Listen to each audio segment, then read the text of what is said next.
Hello friends, तो आज हम साउथ की मूवी क्रेजी फेलो को देखेंगे।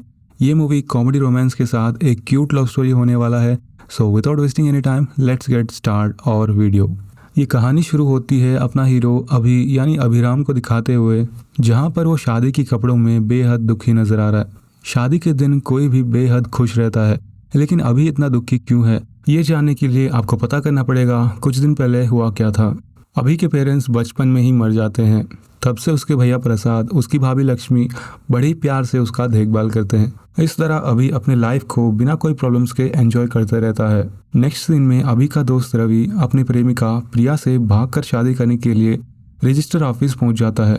ये बात जानकर अभी वहां पहुंच जाता है, लेकिन इससे पहले प्रिया के पापा भी वहां पहुंच जाते हैं और वो कहते हैं, तू मेरी इकलौती बेटी है, अगर ये बातें पहले ही बता देती तो शादी के लिए मैं मना थोड़ी करता। इस तरह वो शादी के लिए मान जाते हैं। इससे रवि और प्रिया बहुत खुश हो जाते हैं। ठीक उसी टाइम अभी वहां पहुंच जाता है, क्योंकि उसे पता नहीं है कि प्रिया के पापा कैसे दिखते हैं, और उसे यह भी नहीं पता है कि प्रिया के पापा शादी के लिए मान गए हैं। तो वो बोलने लग जाता है कि प्रिया के पापा एक गुंडा है और उसने अपने बीवी को खुद मार दिया है। ऐसा इंसान भला शादी के लिए कैसे मानता, और इसीलिए ये दोनों भाग के शादी करने की फैसला लिया है। ये सब सुनने के बाद प्रिया का पापा का जल जाता है और वो कहता है प्रिया का पापा कोई और नहीं, मैं हूँ, और शादी को कैंसिल करके अपनी बेटी को लेके वहाँ से निकल जाता है। ये देख के अभी भौंकला जाता है। अगला सीन में रवि शादी टूटने की वजह से बार में पीते हुए बहुत उदास हो जाता है। तब अभी वहाँ आकर, चिंता ना कर भाई, अगली बार किसी गुंडे की बेटी को नहीं, किसी चोमू के बेटी को प्यार करना, आराम से उड़ा के ले जाएंगे। देख पब में इतना सारा लड़की है, उसी को क्यों याद कर रहा है, ऐसा अभी बोलता है। तभी अभी के एक और दोस्त पब में एक लड़की के कमर छूने की वजह से वहाँ पर एक झगड़ा हो जाता है, और उसी पब में हीरोइन भी ये सब देखते रहती है। वहाँ पर शी टीम पहले से होने की वजह से इश्यू बड़ा हो जाता है और अभी और उनके दोस्तों को पुलिस स्टेशन भी जाना पड़ता है। अभी को छुड़ाने के लिए उसके भैया प्रसाद पुलिस स्टेशन आता है और उसे छुड़ा कर ले जाता है और उसे पूछता है, कब सुधरेगा तू। लेकिन अभी अपने भैया की बातों को बिल्कुल सीरियस नहीं लेता। अगला सीन में मूवी का हीरोइन मधु को दिखाते हैं। मधु का माँ भी बचपन में ही मर जाती है और उसके पापा बीमार होते हैं। सो उनके पापा का देखभाल भी मधु ही करती है। एक तरफ मधु के पापा मधु की शादी के बारे में सोचते रहते हैं, तभी मधु कहती है कि मेरा होने वाला पति मेरे साथ साथ मेरे पापा को भी समझना चाहिए। दूसरी तरफ अभी के भैया अभी को डांट के उसको काम में लगाने की तैयारी करते हैं और अपने दोस्त किशोर से बात करके उसको जॉब दिला देते हैं। पहले तो अभी जॉब करने से मना कर देता है, लेकिन उसके भाभी लक्ष्मी के कहने पर जॉब पर जाता है। वहाँ जाते ही अभी किशोर से मिलता है। तभी वहाँ पर जॉब करने वाली मधु भी किशोर से मिलकर बात करके अपने कैबिन में चले जाती है। अभी को मधु पहले नज़र में ही पसंद आ जाती है। उसे देखते देखते उससे बात करने के लिए जाता है अभी। तभी मधु गुस्से में, तू भले ही मुझे नहीं जानता होगा, लेकिन मैं तुझे अच्छे से जानती हूँ। पहले तो तू मेरा दोस्त प्रिया का शादी रुकवा दिया, फिर पब में लड़कियों से मिसबिहेव करके पुलिस स्टेशन भी गया।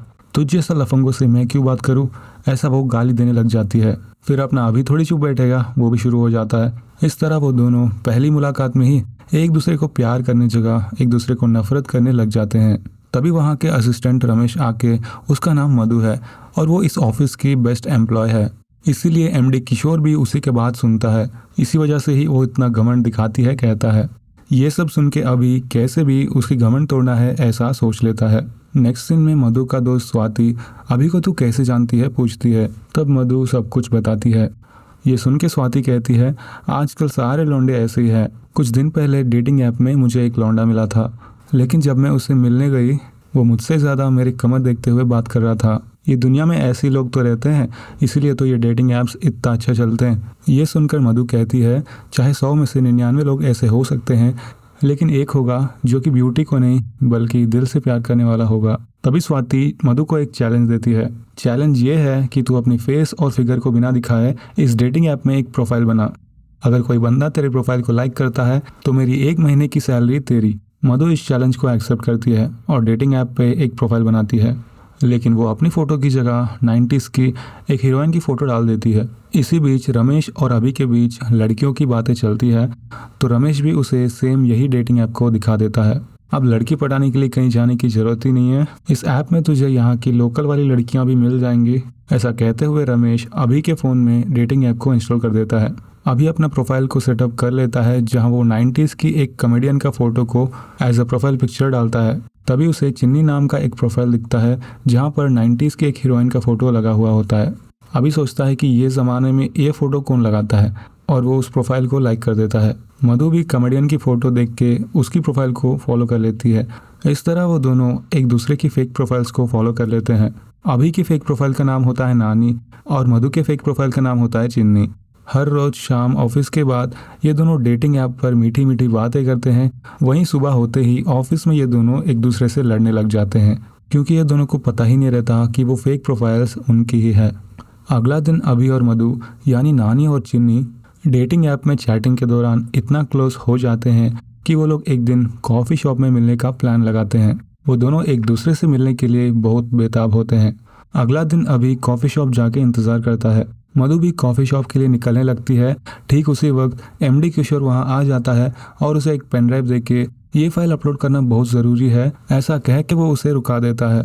लेकिन मधु ऑफिस के काम में बिजी होकर वहां नहीं जा पाती। इंतज़ार कर कर के कुछ देर बाद अभी उसे टेक्स्ट करता है।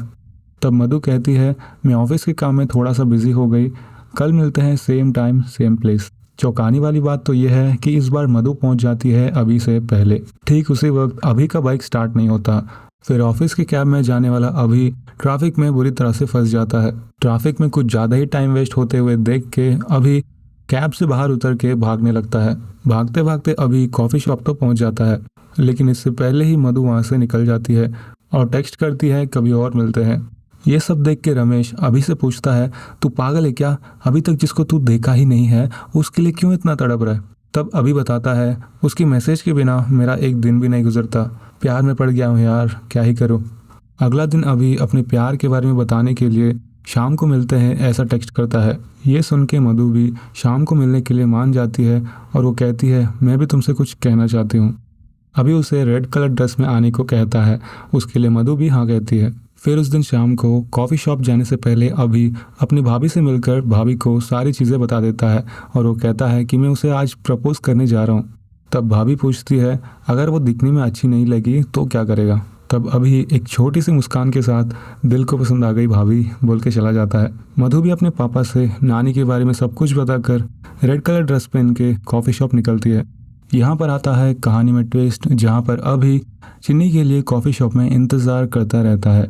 ठीक उसी समय वहाँ पर एक और लड़की रेड कलर ड्रेस में दिखती है। उसे देख के अभी पूछता है, क्या तुम चिन्नी हो? अनफॉर्चुनेटली उस लड़के का नाम भी चिन्नी होता है तो वो कहती है हाँ। फिर क्या, अभी उसे उठाता है और प्रपोज करने लग जाता है। एक्चुअल में उस लड़की के पेरेंट्स किसी और से रिश्ता की बात करने उस कॉफ़ी शॉप में आते हैं, लेकिन ये सब देख के वो लोग चौंक जाते हैं। लेकिन चिन्नी के भाई अजय एक पुलिस ऑफिसर होने की वजह से उसे बहुत गुस्सा आता है और वो अभी को बुरी तरह से पीट के अपनी बहन को लेके वहाँ से चला जाता है। लेकिन अभी वही असली चिन्नी है सोचकर आई लव यू चिन्नी ऐसा चिल्लाते हुए बहुत खुश हो जाता है। बिल्कुल इसी वक्त ये सुनकर वहाँ से गुजरने वाली मधु अपनी स्कूटी को घुमा लेती है और वो समझ जाती है कि नानी कोई और नहीं अभी है। इतने में पीछे से कार आके मधु की स्कूटी पर क्रैश कर जाता है और वहाँ पर एक एक्सीडेंट हो जाता है।